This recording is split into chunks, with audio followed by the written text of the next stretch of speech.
আসসালামু আলাইকুম রহমতুল্লাহি ওবরকাতুহু। সম্মানিত দর্শক, পাকিস্তানকে কি আমেরিকা তালাক দিল? অর্থাৎ আমেরিকা কি পাকিস্তানের হাত ছেড়ে দিল? পাকিস্তান একাকী হয়ে গেল? হঠাৎ করে যেভাবে পাকিস্তান এবং আমেরিকার মধ্যে যুদ্ধের দামামা বেজে উঠছে, অস্বাভাবিক একটি ঘটনা। যেভাবে পাকিস্তানের পরমাণু বোমা এবং তাদের যে পরমাণু যে সকল উপকরণ রয়েছে, ইউরেনিয়াম, এটিকে আমেরিকা মনে করছে পৃথিবীর জন্য এবং তাদের অর্থাৎ আমেরিকার জন্য হুমকি। দ্বিতীয়ত আমেরিকা এমন যে শঙ্কা, সেই শঙ্কা প্রকাশ করেছে অন্য একটি কারণে, সেটি হলো দূরপাল্লার কিছু ক্ষেপণাস্ত্র পাকিস্তান উদ্ভাবন করেছে, যা দিয়ে পাকিস্তান থেকে সরাসরি আমেরিকাতে আক্রমণ চালানো সম্ভব। তো এই কারণের বাইরে অন্য আরও অসংখ্য কতগুলো কারণ রয়েছে, সেই কারণগুলো নিয়ে আলোচনা করব। তার আগে বলে নেই যে আমেরিকার সঙ্গে পাকিস্তানের যে সম্পর্ক, এটি পরীক্ষিত, দীর্ঘদিনের। পাকিস্তান সৃষ্টি হওয়ার পর থেকে যারাই ক্ষমতা এসেছেন, তাদের সঙ্গে আমেরিকার একটি অবিচ্ছেদ্য সম্পর্ক। অন্যদিকে চীনের সঙ্গে পাকিস্তানের একেবারে হাড্ডাহাড্ডি সম্পর্ক থাকার পরেও আমেরিকার সঙ্গে পাকিস্তানের সম্পর্ক কখনোই নষ্ট হয়নি এবং বিভিন্ন কারণে সামরিক প্রয়োজনে আমেরিকা অকৃপণ হস্তে পাকিস্তানকে দিয়েছে। আর আমেরিকার সঙ্গে পাকিস্তানের এই বন্ধুত্ব রক্ষা করতে গিয়ে পাকিস্তানের বহু সর্বনাশ হয়েছে। তাদের দেশটি একটি উগ্রবাদী জঙ্গি রাষ্ট্র হিসেবে পরিণত হয়েছে। আমেরিকার দাবিদারি করতে গিয়ে তাদের অর্থনীতির যে মেরুদণ্ড, সেটা ভেঙে গিয়েছে। 50-এর দশকে, 60-এর দশকে এশিয়ার মধ্যে সবচাইতে ধনী রাষ্ট্র ছিল পাকিস্তান। এমনকি জাপান, চীন, মানে পাকিস্তানের জিডিপির কাছে কেউ ছিলই না। পাকিস্তান সিভিল সার্ভিসে যারা চাকরি করতেন, তারা যদি ইউরোপ আমেরিকাতে ট্রেনিং দিতে যেতেন, ইউরোপ আমেরিকার লোকজন তাদের পিছিয়ে পিছিয়ে ঘুরতো একটা বার্গারের জন্য। সেই পাকিস্তান এখন রীতিমতো একটি ভিক্ষুক রাষ্ট্র। এই কাজটি হয়েছে মূলত আমেরিকার দাবিদারি করার জন্য। পাকিস্তানের যে ফিউডাল সোসাইটি এবং সেই ফিউডাল সোসাইটির মধ্যে যেভাবে সন্ত্রাস ছড়িয়ে দেওয়া হয়েছে আমেরিকার মদতে, পার্শ্ববর্তী রাষ্ট্র আফগানিস্তানের সঙ্গে তাদের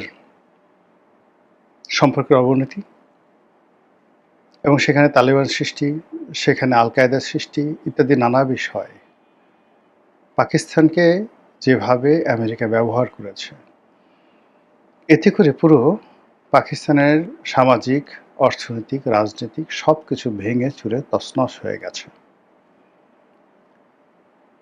জনাব ইমরান খান, তিনি আমেরিকার সাহায্য নিয়েই মূলত পাকিস্তানের ক্ষমতায় এসেছিলেন। কিন্তু ক্ষমতায় আসার পর তিনি অতিরিক্ত দেশাত্মবোধ এবং অতিরিক্ত দেশপ্রেম দ্বারা উদ্বুদ্ধ হয়ে পাকিস্তানকে একটি ব্যালেন্সিং কান্ট্রি তৈরি করার জন্য অনেকগুলো দেশের সঙ্গে একটি সম্পর্ক স্থাপন করার চেষ্টা করেছিলেন। তিনি রাশিয়ার সঙ্গে সম্পর্ক স্থাপন করার চেষ্টা করেছেন, বাংলাদেশের সঙ্গে সম্পর্ক স্বাভাবিক করার চেষ্টা করেছেন, ভারতের সঙ্গে দ্বিপাক্ষিক সম্পর্ক ভালো করার চেষ্টা করেছেন, মালয়েশিয়া, তুরস্ক থেকে শুরু করে অন্যান্য মুসলিম দেশগুলোকে নিয়ে তিনি একটি ঐক্যবদ্ধ ওআইসির আদলে আলাদা একটি সংগঠন করার চেষ্টা করেছেন। এর ফলে সেনাবাহিনীর সঙ্গে, পাকিস্তান সেনাবাহিনীর সঙ্গে ইমরান খানের সম্পর্ক খারাপ হয়ে যায়, আর আমেরিকার সঙ্গে সম্পর্ক আরও খারাপ হয়ে যায়। তার প্রেক্ষিতে তিনি ক্ষমতাচ্যুত হন এবং এখন জেলখানাতে তিনি সময় পার করছেন। জেল হবে না ফাঁস হবে, মরবেন না বাঁচবেন, এটা অনিশ্চিত। ইমরান খানের ক্ষমতাচ্যুতির পরে সেখানে শাহবাজ শরীফ একেবারে নাটকীয়ভাবে ক্ষমতা আসে। পাকিস্তান সেনাবাহিনীর মদদে শাহবাজ শরীফ, অর্থাৎ পাকিস্তান যে মুসলিম লীগ, নওয়াজ শরীফের মুসলিম লীগ, তারপর মাওলানা ফজলুর রহমান, যাকে সবাই ডিজেল মাওলানা হিসেবে জানেন, তার রাজনৈতিক দল, যাকে একসময় ইমরান খানের সেকেন্ড হ্যান্ড ছিল, আর বেনজির ভুট্টোর পাকিস্তান পিপলস পার্টি, এই তিনটি দলের সঙ্গে ছিল রীতিমতো দা কুমড়ার সম্পর্ক। কেউ কারোর চেহারা দেখতে পেত না। আমেরিকার চাপে এবং সেনাবাহিনীর চাপে এই ৩টি দল একত্র হয়ে যায়।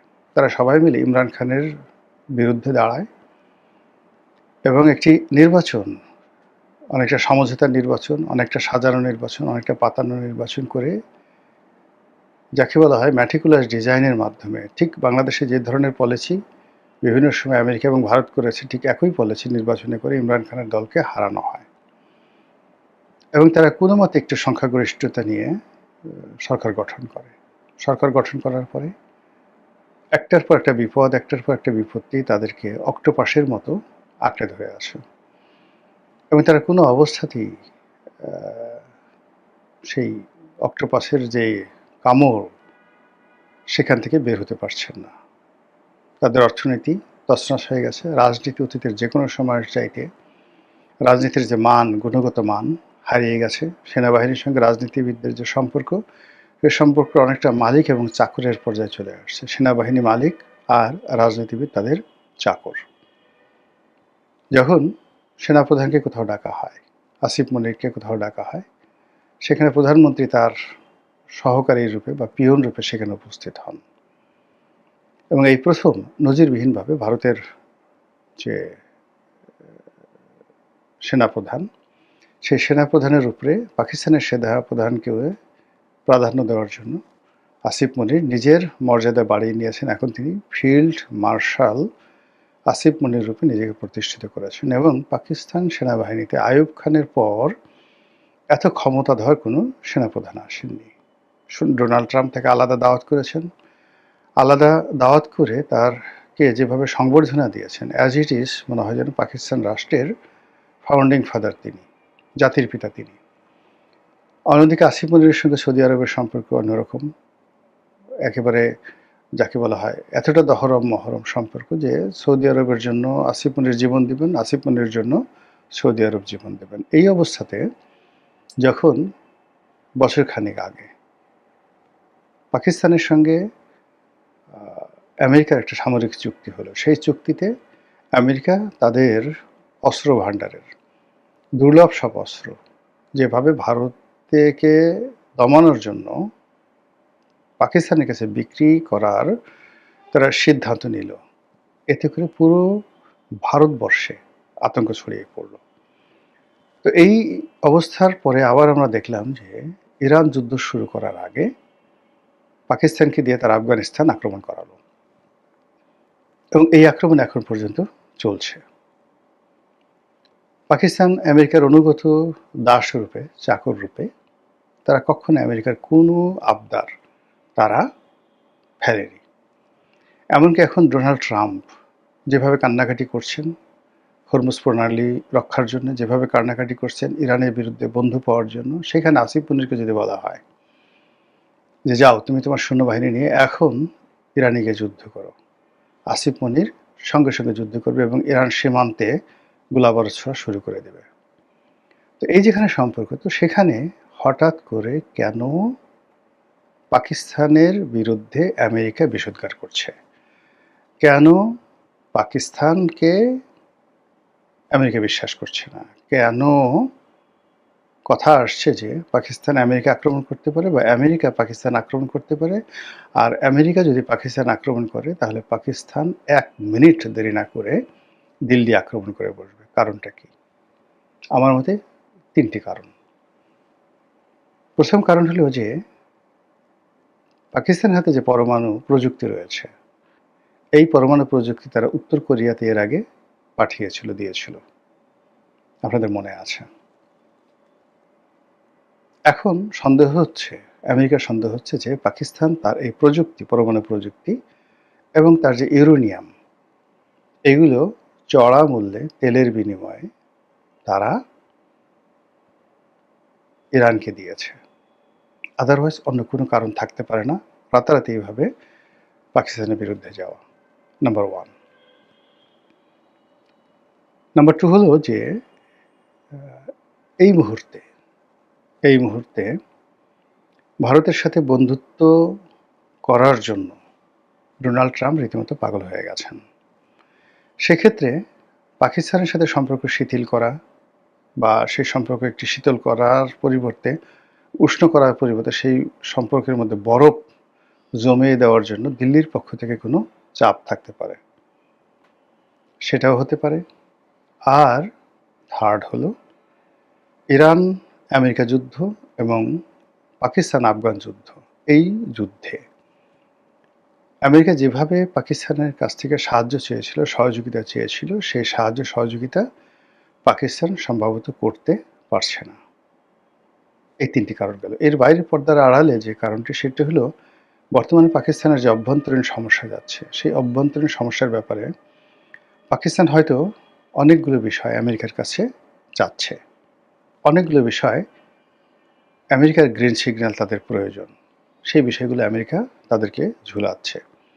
এই কারণে খুব, যাকে বলা হয়, দ্রুততার সঙ্গে আমেরিকা এবং পাকিস্তানের যে সম্পর্ক, সেই সম্পর্কটি নষ্ট হয়ে গেছে।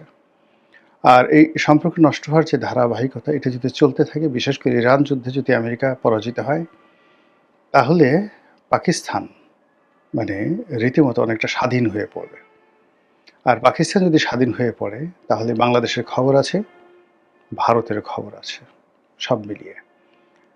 তো আগামীতে আমাদের আসলে সমস্যা আমাদেরকে ছাড়ছে না, একটার পর একটা সমস্যা আমাদের দিকে এগিয়ে আসছে।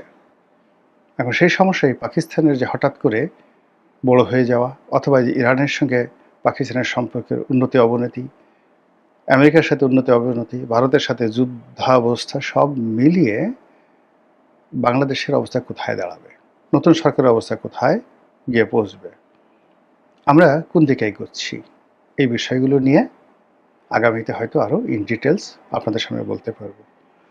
মহান আল্লাহ আমাদের সবাইকে হেদায়েত দান করুন এবং হেফাজত করুন। আসসালামু আলাইকুম ওয়া রাহমাতুল্লাহি ওয়া বারাকাতুহু।